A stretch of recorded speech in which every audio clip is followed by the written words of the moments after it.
If someone hasn't texted you back, but they like your story on Instagram, red flag or green flag? Oh my God, red flag, absolute grounds for war. Welcome to Dating Apps, the podcast where we swap wild dating stories, share laughs, and serve up real talk experiences and advice. So let's get into it. Hello and welcome back to another episode of Dating Apps. I'm your host, Alex Daly, and today we have a little treat. We are going to dive into the wild, sometimes confusing world of dating with our resident Gen Z millennial cusp friend of the pod, Connor. Connor, welcome to the pod.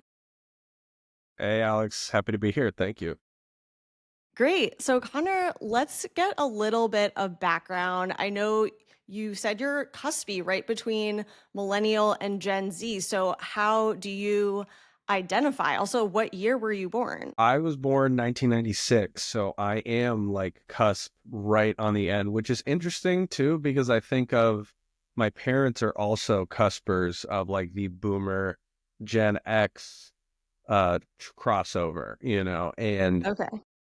just like them, kind of like I identify with both in ways, but I like without accepting or claiming any one too strongly. I think I can kind of have my cake and eat it too on that one and pick and choose. I can be very pick and choosy of where I lay, but I like some ways I'm very millennial in my outlook and like do not associate with Gen Z. And then I very much relate to Gen Z on the other side. So I'm a cusper. I'm like caught in the middle.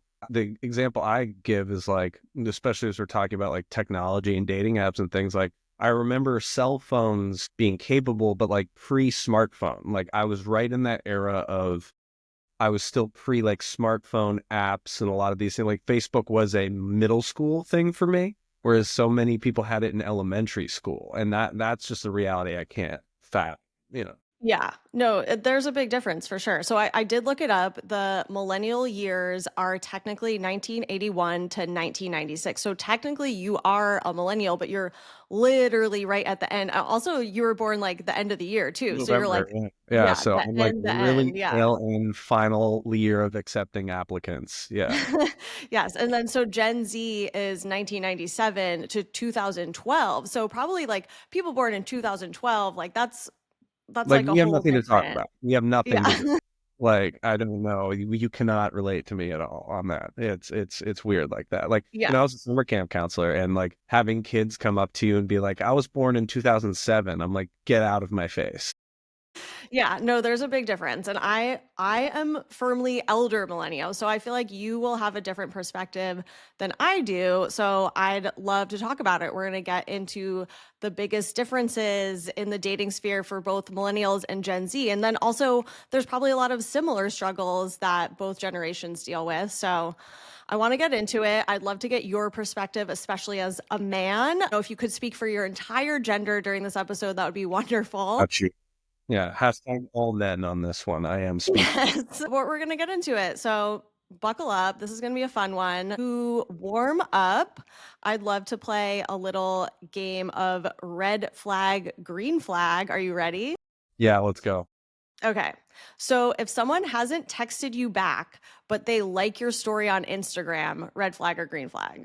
Oh my God, red flag, absolute grounds for war to me. I was talking about this with my roommate, it's like like there's little excuse to the no text back. It's like, you mean that thing that we're on all the time? We're just always on our phones. And I'm guilty of this too, but not of the liking the Instagram, because I know if I haven't replied to them, like I know I hate it when this happens. So yes, red flag if you're acknowledging my existence, but you're not speaking to me. I hate that. I agree. Sometimes though it can serve as a little reminder. You'll see their story and be like, "Oh shit, I have to text them back." Yeah. But if you get the like and then you don't also immediately get the text back, then it's like, "What are you doing?" Yeah, and we're talking about the specifics of dating too. It's like if my friend hasn't texted me back if he wants to hang out later, that's not an offense. But like if I texted you something and I bared my soul to you a little bit or want to see you or something like that, then and you're not texting me back, but you are acknowledging that you still know that I'm out there. Yeah, that's super raw. That's terrible. Yeah. Fair, fair. I'm with you. Okay, so let's say you like meet someone in the wild and they ask you for either your Snapchat or your Instagram handle, but not your phone number. Hmm. Red flag or green flag? That's a tricky one. Snap, absolute red flag, because if you ask me for that, I'm assuming you're 16 years old and shouldn't be talking to me if you're asking me for my Snapchat. At least in my circle and world. And I just had dinner last night with a friend of mine who works at Snapchat, and we were talking about this thing. And he's like, it's way more global Snapchat, actually. Like, he's like 1 in 10 people, or it was 1 in 8 if you're not counting China, like has Snapchat. And I was like, that's so funny for me because if a girl or like anybody anywhere ever asked me for my snap, I'd be like, are you in high school? Because that's where I put that away. I'm so not on Snapchat. It's Instagram. And Instagram, I have my anxieties around that like, and I think we can get into this. Maybe we get into this now. It's like my Instagram hasn't been like drafted by my agent, or I feel like I need to outsource like, Curated. yeah, yes, curated. I feel like my Instagram is not curated to my dating profile. It's like we're in this era of where your Hinge and your Instagram need to be like one and the same, essentially. Yeah. And I've also never been the biggest DMer either. I'm not like much of a slider. I like to go on more of an interaction than just like a cold slide. So I guess Instagram, it's not a red flag. It's just how the game's played. So Yeah. you need to just like buck up and accept that and drop that at. Yeah. No, I agree. I feel like it's not always a good representation of who a person is, just like their social media presence. You can't really get to know someone that way. I'm not a brand. And that's the other thing. You're talking to a girl where I feel like they're more on top of their Instagram in a brandy kind of way.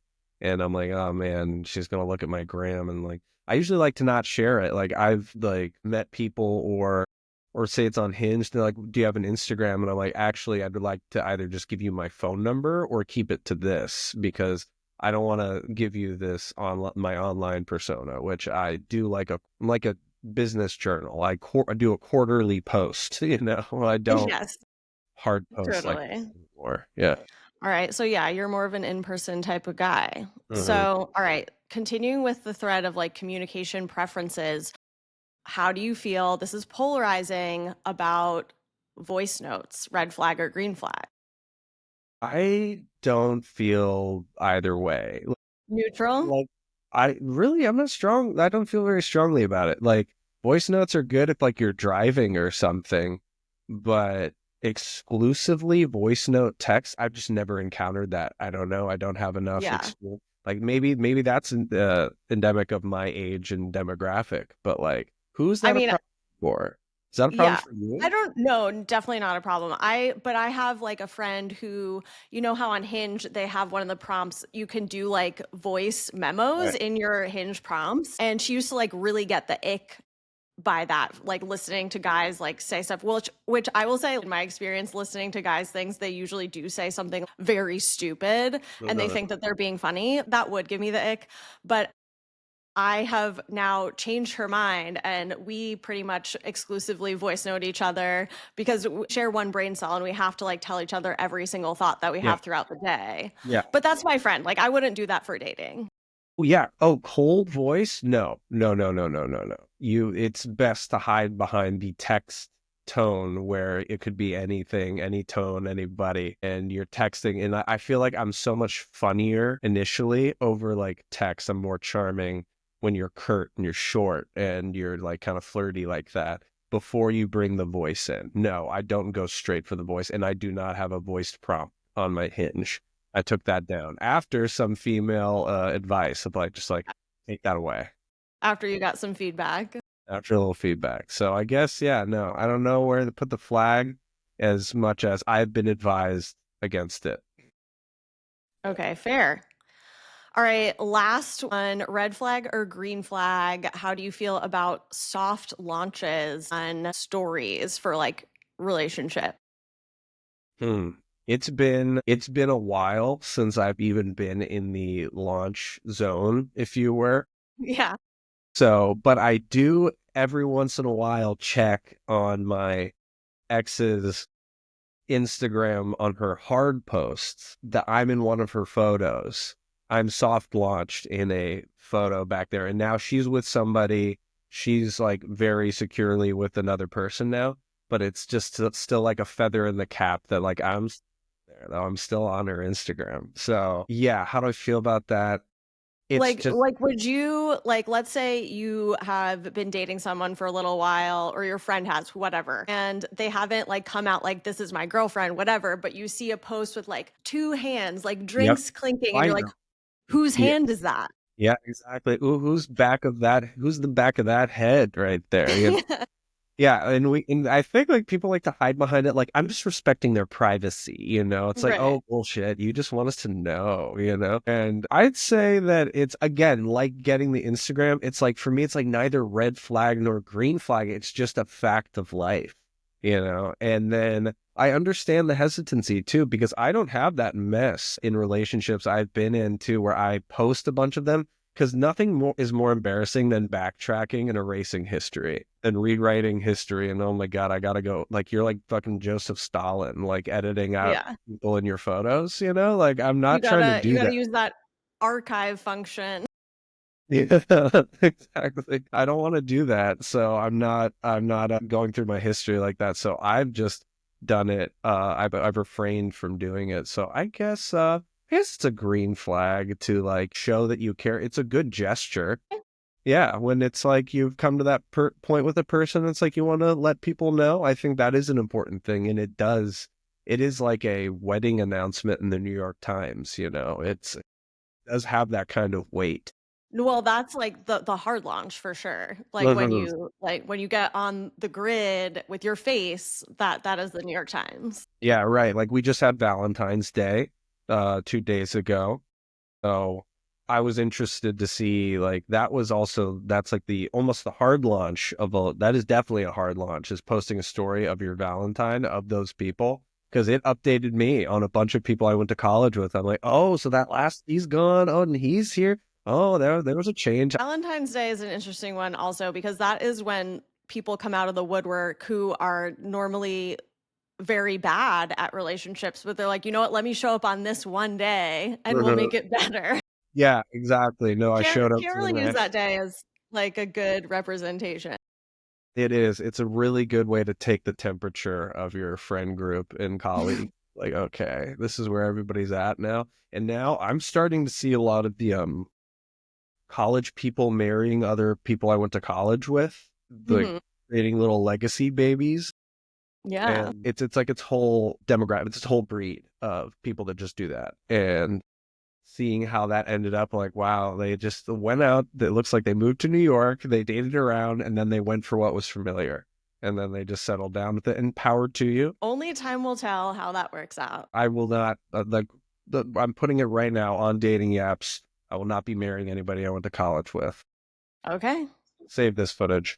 You heard it here first. Here So yeah, first. let's talk a little bit more about your preferences. Since you are like right on the cusp, do you find yourself dating more millennials or Gen Z? Hmm. One of my last serious relationships, I was in a relationship with a woman who's 7 years my senior. And that, I liked that. And I've always generally gravitated to women that are a little older than myself. So, in that proof in the pudding there, like maybe a little more millennial preferable because Mhm. I think technologically, or at least social habits and social patterns, we were much more compatible. And that, like, I am not one for, and I have never really been, like, as I said, like, I'm not a DM slider. I'm very averse to that. Like, I remember in college, like it was a way to tell if somebody liked you is like if they went back into your Instagram, they like went way back and they liked an old one to show that Oh they yeah. scrolled. Yeah, like the classic. Like, how will we tell our grandchildren about that? That kind of effect. Like, oh, I knew it was on. Your grandmother liked one of my photos from like 3 years ago. But I was averse to the gamesmanship of that. And then We also met in the wild too, and that was we did not meet over apps, she and I, and it worked. It just did. Like I think we were more emotionally closer. And though that ended, I think that like kept for me. I've always been a little bit more attracted to someone who's just like a little bit my senior, and I've gotten the whole old soul thing my entire life. And it's so annoying, but maybe there's some truth to it. Well, that's great. We love to hear it. I like to think that a man who wants to date a woman who's a little bit his senior, I feel like that is a green flag. And I have an episode about women who date younger men. So Yeah. same topic. But Yeah. all right, so you tend to date a little bit more millennial, but I assume that you have at least gone out on some dates with Gen Z. Mhm. Are there like what are some differences that you've noticed between the generations in terms of like dating preferences? Hmm.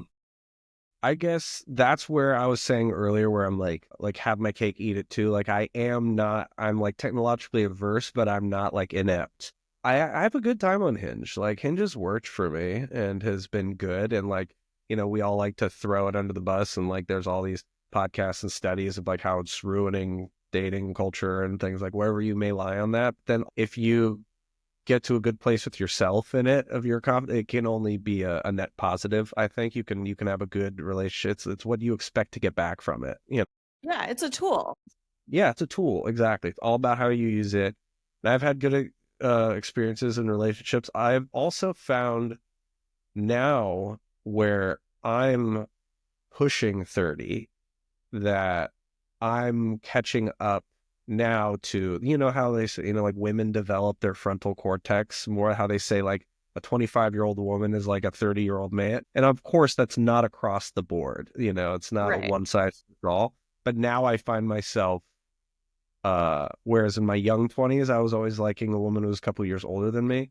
I now find myself getting along more with women in my, their mid to late 20s and like really finding that middle ground together with them. And so that's like technological fluency, but also just being in similar life stages. Cause that in that girlfriend I referred to who was older than me, in the end, that was one thing that was driving a further gulf apart than us. All this also happened in the pandemic, so like the world was on pause. Mm, So, but then in the end of the day, she was in her early 30s and I was in my young to mid 20s, emerging from a yeah. pandemic, and I wanted to go do young 20s shit. I wanted to go to a shitty bar till 2 a.m. And she had no interest in doing that, as she shouldn't. I hope when I'm that age, I don't want to do that either. Uh, but I knew I'm like, if I don't experience this, I'm gonna have a grudge about this. And Fair. now I'm finding, there's women in my age, my exact age, or 2 years younger than me, where we have similar habits, goals, and we're all tired of the dating. I think like a good place to be in the dating game is being tired of the dating game, so you're less inclined to play games. Yeah. Yeah. So I think that's what I'm finding increasingly. That's what you And want to get them when they're a little bit tired. yep, the little Swoop tired, in. the slower gazelle, one trailing the pack. But yeah, no, it's not that. It's just being like it's just being more on each other's level. Yeah, and that's what I'm finding is working right now. So, speaking of like getting on the level, I feel like Gen Z has developed this reputation for being a lot more emotionally intelligent than previous generations. Like, obviously, like growing up with the internet, you just have a lot more information available to you. People have been getting into therapy at younger ages. Is this something that you've noticed? Like, do you feel like your age bracket, people are prioritizing emotional intelligence more? Yeah, I'd say so. It was the compliment that I got too when I was with people a little bit older than me. I was like, wow, you're so emotionally intelligent for your age. I didn't have this thing. Yeah, it's that exact thing. You're hearing that. And I'm like, I'm just being myself. I'm just being how I was taught, how I was raised. That's where I will accept the Gen Z-ness of my us being it. That's where I'm going on the Gen Z side. I think we also know that that can be a very slippery slope as well to like, I think we're just right now so flooded culturally with like therapy language that Hmm. we all know those people who are like using therapy language to just justify being shitty, like, sorry, I ghosted you, but I just like been taking space for myself and allowing myself the grace to like, no, you have the vocab to be bad to people. Like, stop Yeah. recognizing that. I would find though that I think that's heightened things, and also people don't expect that coming from a man always Yeah. to be the one to be like, hey, I've been feeling X or Y about this interaction. I think going forward we can do this. And it's just like, oh my God, look, he's in touch with his feelings and emotions. And you almost get like too much credit for that. Yes. Well, the bar is in the basement. So if you Yeah. have any intelligence going on up there in your brain, then you're just light years ahead of the game. Right. Yeah. So I'd find, I think I don't know if I answered the question, but yeah, it's that there is more intelligence going forward in that. And if you can avoid weaponizing of the therapy speak to Yes. actually just avoid and reinforce bad Like behavior. everyone is a narcissist, like Yeah. everyone's being gaslit. It's like Yeah. not everyone is a narcissist. Sometimes people are just behaving shitty. Right. And then we all been to having lunch with our friend who's like, and they turned out to be so toxic, like, and I'm like, this is the fifth toxic partner you've seemed to have found. Yeah. Turn it on its head. I'm not victim blaming here, but maybe it's you, like it's kind of that. Like you notice these We have bad. to sometimes you have to look at the common denominator there. Absolutely. So I think those people are aware of it too. I will tell you if I'm like, no, you kind of shit the bed on that one. Actually, that was you. But yeah, like I find though it's a net positive. Definitely. Okay, so I'd love to get your perspective as a man. And I'm curious to know if you feel like some traditional dating norms are still alive and well. Like, as a man, do you feel like it is expected of you to set up the date, do the planning, make the first move? Yes. Yes, I do. I think Yeah. I was having a conversation last night about this, about like pay, you know, Hmm. I think I think it's still on the guy, especially some people get nitpicky with like the who asked who, you know. Hmm. Sometimes I've been taken out by a woman before of like, I'm asking you, no, I'd like to take you out. And if that's the tone that you've set at the beginning, then it's a treat and I can enjoy it. If that was something that you're intentional about making very plain that like, no, Hmm. I'm taking you out. I would like to take you out and buy you a drink. That's fine. But generally, it still comes down to because the basic quality that I think women respond to in men is a level of assertiveness and a level of confidence. And that's Yeah. like the smallest way to declare, like, a woman can give you a sign. Like I talk to my friends about it. Like I say, like attractive women are not charity organizations. If you are being talked to and they're asking questions to you, like they do not donate time.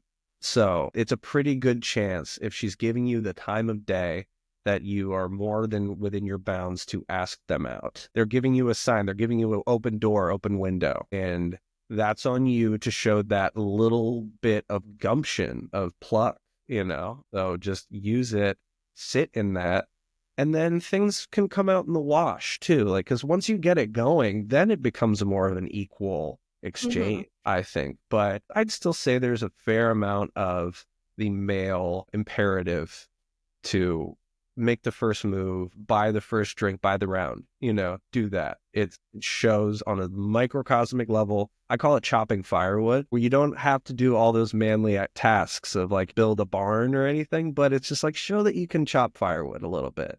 You can go and have pluck and courage and all those things. Buy the vodka soda for Buy your girl. vodka soda, buy her an Aperol spritz. Like, come on.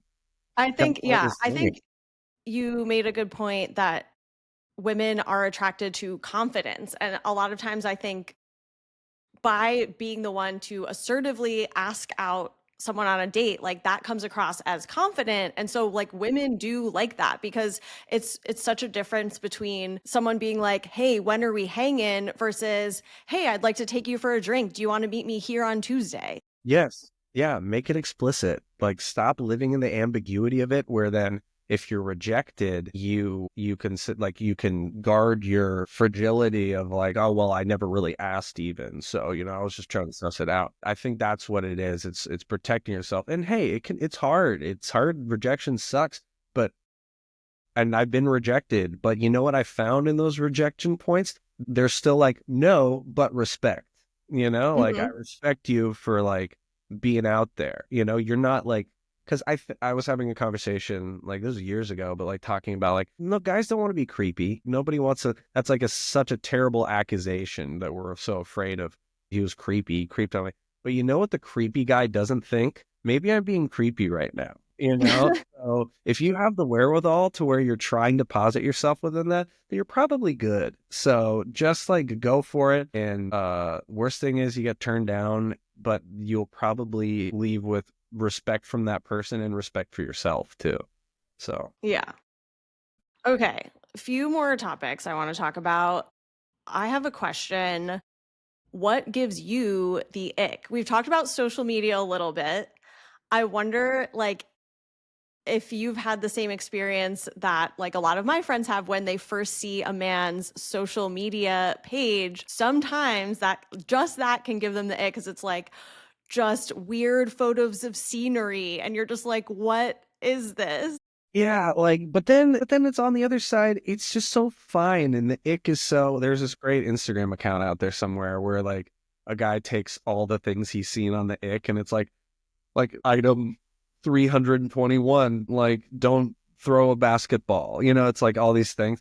But and it's so fickle. I think like the concept of the ick is so it's taking something that's so subjective and making it like, oh no, there's a fine line and we can all agree on which things are ick and not. For example, I remember in high school there was this really cute girl at a who like no, she was like hot and she took interest in me at a party and we ended up making out behind the house at a high school party. And I like had the wherewithal to ask her, I'm like, why'd you like me? Because I had braces. I thought I was just absolutely not on the menu for anyone at that time. And I'm like, why are you so hot and taking interest in me?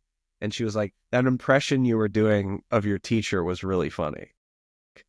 That's what got it was like I Yeah. was doing voices, which for someone else is a huge ick. So that it can move. But my little things, I have my pet peeves, I have my icks, and definitely let's talk about the socials aspect. If you're on your Hinge and you're posting your graduation photo with your sash and you're doing any kind of like sorority behavior, if you're like Mm, standing with your leg like up like that and doing that, that's just an immediate no for me. But that's my thing. If you tend to shy away from anything too like feminine, that's not the problem. But like girly girl, like sorority girl energy is my personal ick of like I don't like it's is it not for my you. yeah, we were making fun of the smile with like biting your tongue smile like that. Like that's just my least favorite thing. And that's one of my swipers. Like, no, I'm sorry. Not doing Okay. it. But I'm very conscious of my Instagram. I'm like, insecure about my Instagram X. I'm like, I don't know. I feel like I like look like a doofus. I look like such a daddy's boy sometimes. I'm like, oh, that sweater makes me look like I'm a trust fund kid. Like, I don't know. I'm not that guy.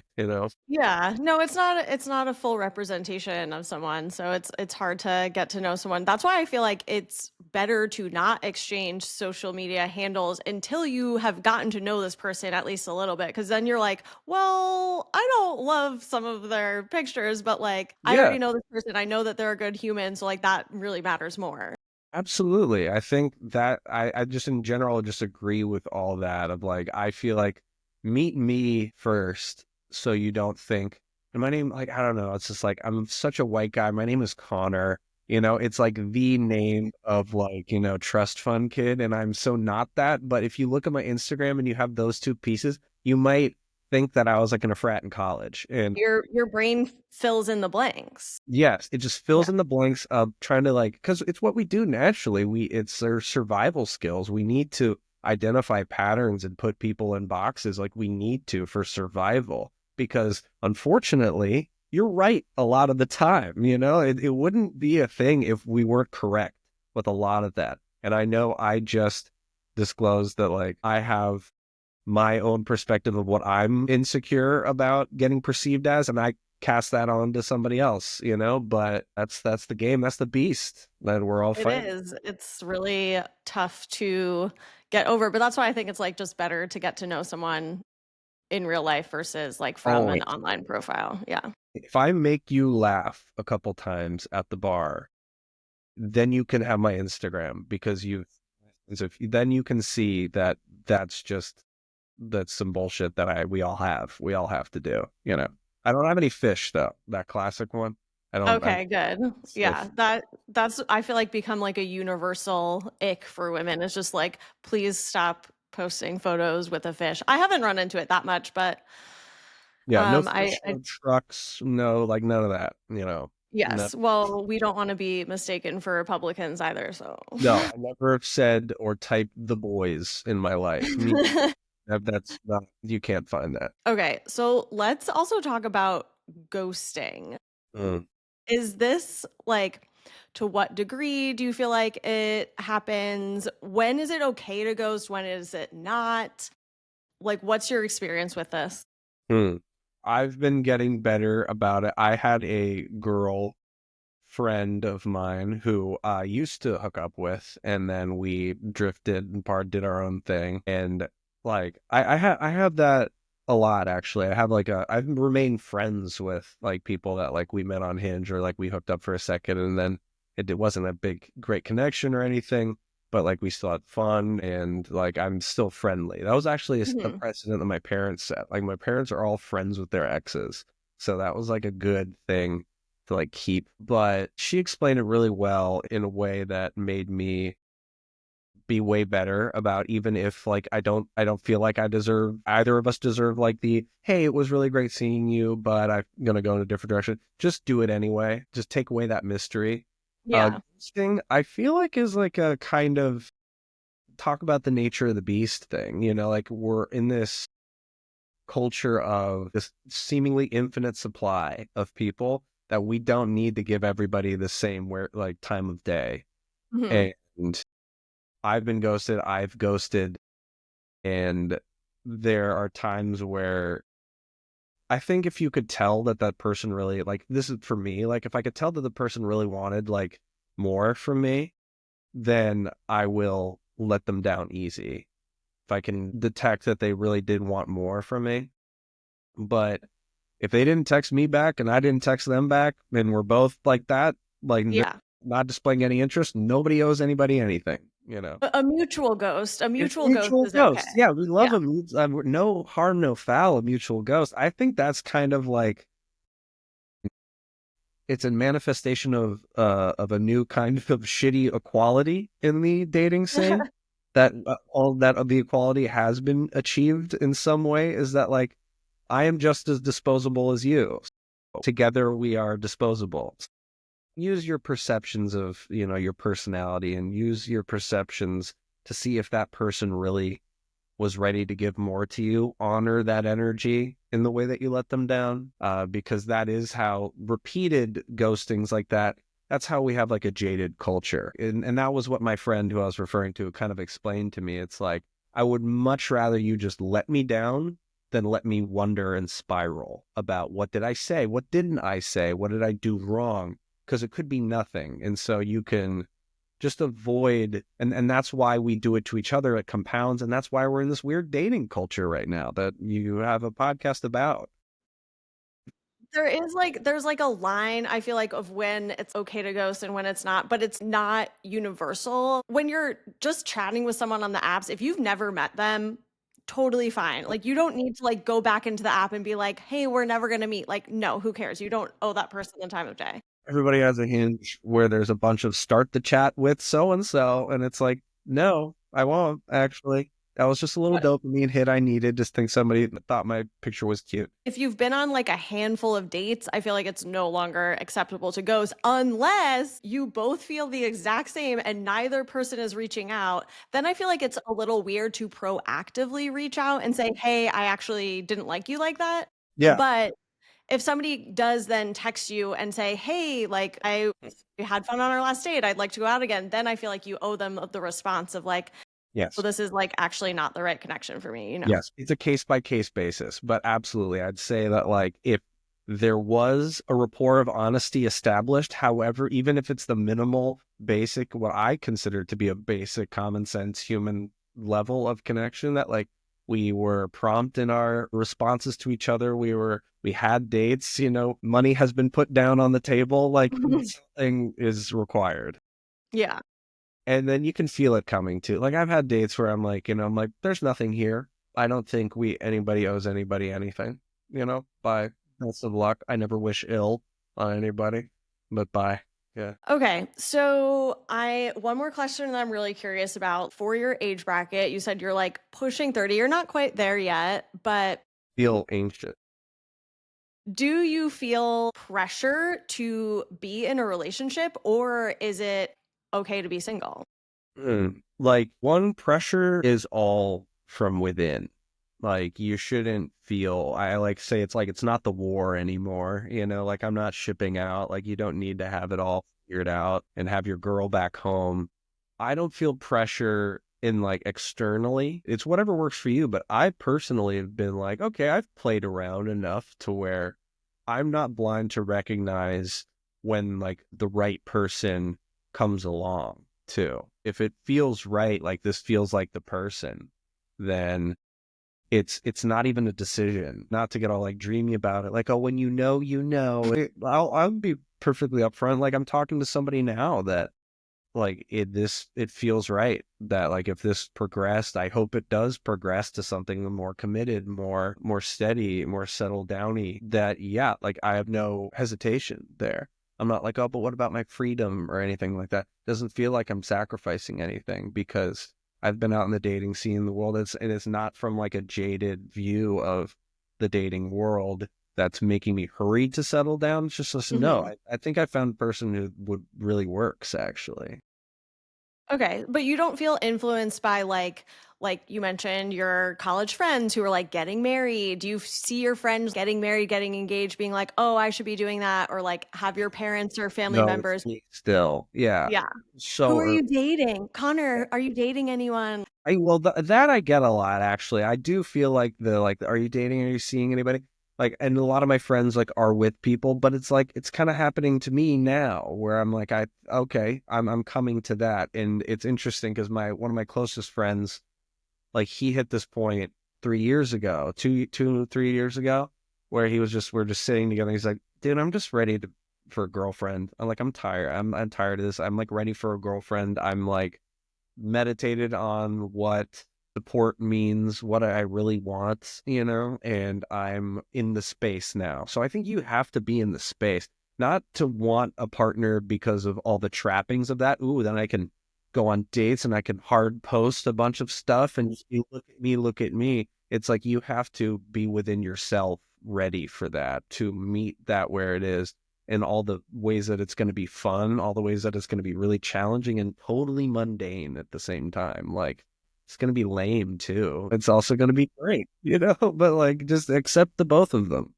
And So so I true. think it's that I do not feel pressure to settle that. I don't feel the pressure so much as I'm more aware of the benefits of it. Hmm.